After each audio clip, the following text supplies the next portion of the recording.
Bonjour à tous, c'est Alex d'excelformation.fr et dans cette nouvelle vidéo, je vais vous présenter une nouvelle série d'astuces qui vous permettra d'en apprendre davantage sur le fonctionnement d'Excel, ce qui vous permettra de pouvoir booster votre productivité. Alors vous trouverez très régulièrement de nouvelles vidéos sur la chaîne, alors pensez à vous abonner et surtout à activer la clochette de notification afin d'être sûr de ne manquer aucune astuce et de devenir rapidement un pro d'Excel.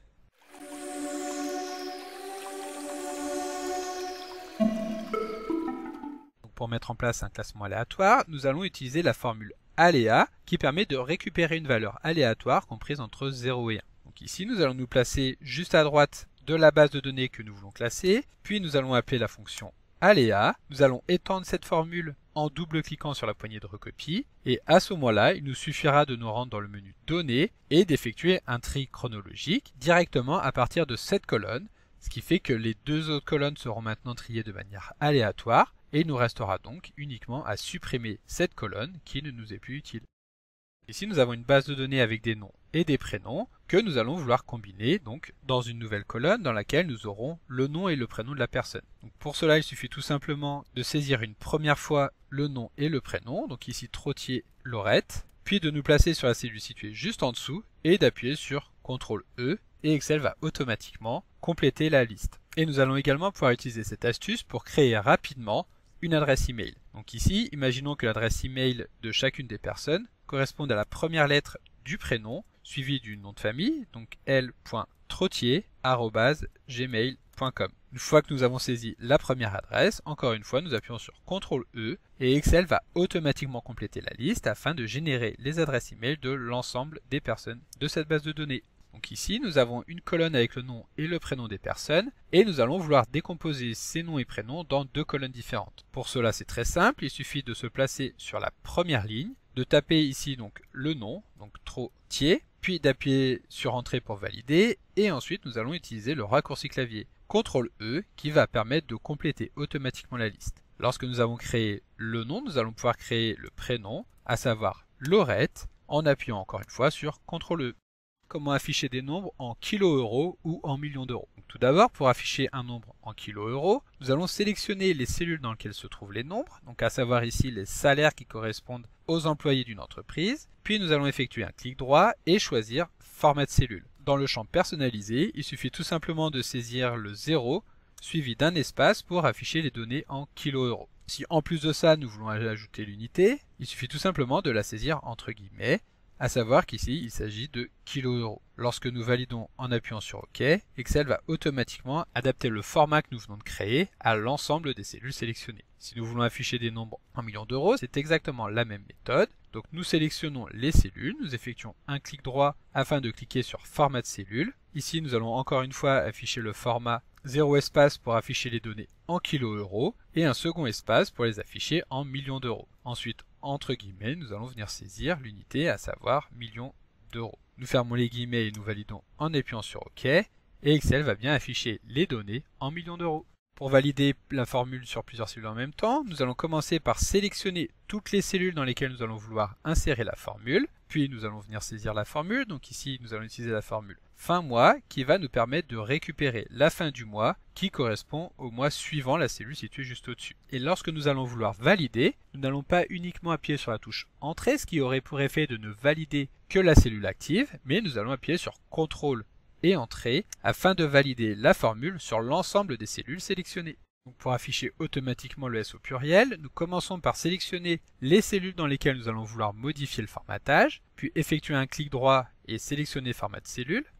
Nous allons nous rendre dans le menu Personnaliser et ici nous allons mettre en forme un formatage bien particulier dans lequel nous allons venir saisir l'unité entre guillemets. Donc à ce moment-là, si nous validons, nous allons voir que Excel va bien afficher le nombre et le mot point dans chacune des cellules. Par contre, lorsque nous avons 0 ou 1 point, nous allons vouloir que Excel affiche cette information au singulier. Pour cela, nous revenons dans le formatage des cellules et nous allons tout simplement mettre une règle juste avant le formatage personnalisé. Dans cette règle, nous allons vouloir contrôler que la valeur numérique est inférieure ou égale au nombre 1. Dans ce cas-là, nous allons afficher le nombre de points au singulier et dans tous les autres cas, nous l'afficherons au pluriel. Nous venons ressaisir ici 0 et point au pluriel entre guillemets. Si nous validons, Excel va maintenant modifier le format des nombres afin de n'afficher un pluriel que lorsque la valeur est strictement supérieure à 1. Comment inverser directement le signe de plusieurs cellules? Donc ici nous avons une série de nombres qui sont soit positifs soit négatifs et nous allons vouloir les inverser. Pour cela c'est très simple, il suffit de sélectionner une cellule qui n'appartient pas à notre base de données et d'y saisir la valeur -1.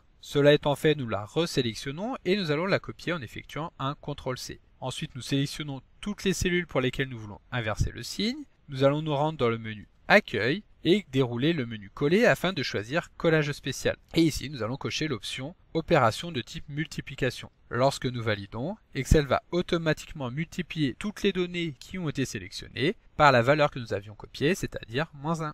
Comment sélectionner automatiquement toutes les cellules vides d'un tableau afin de pouvoir leur attribuer une valeur? Donc ici, nous retrouvons les notes obtenues par les élèves d'une classe et nous allons vouloir que les espaces vides soient remplacés par le mot absent. Donc pour cela, nous sélectionnons l'ensemble des cellules de la base de données et nous appuyons sur la touche F5 afin de lancer le menu Atteindre. Ici, nous allons cliquer sur Cellules et de cette manière, nous allons pouvoir cocher l'option Cellules vides, ce qui va permettre de réduire la sélection uniquement aux cellules qui ne contiennent aucune valeur. Ensuite, nous allons pouvoir saisir le mot absent et valider en appuyant sur CTRL et Entrée afin de modifier toutes les cellules qui sont sélectionnées. Comment effacer certaines cellules en fonction de leur valeur? Donc, par exemple ici, nous allons vouloir supprimer les avertissements absents et les remplacer donc par exemple par la note 0. Donc pour cela, nous sélectionnons toutes les valeurs de la colonne et nous appuyons sur CTRL H afin de lancer la fenêtre de remplacement. Dans le champ Rechercher, nous allons saisir le mot que nous voulons supprimer, à savoir absent, et dans le champ Remplacer par, nous allons venir insérer la valeur que nous voulons mettre à la place de celle-ci. Cela étant fait, nous pouvons appuyer sur le bouton Remplacer tout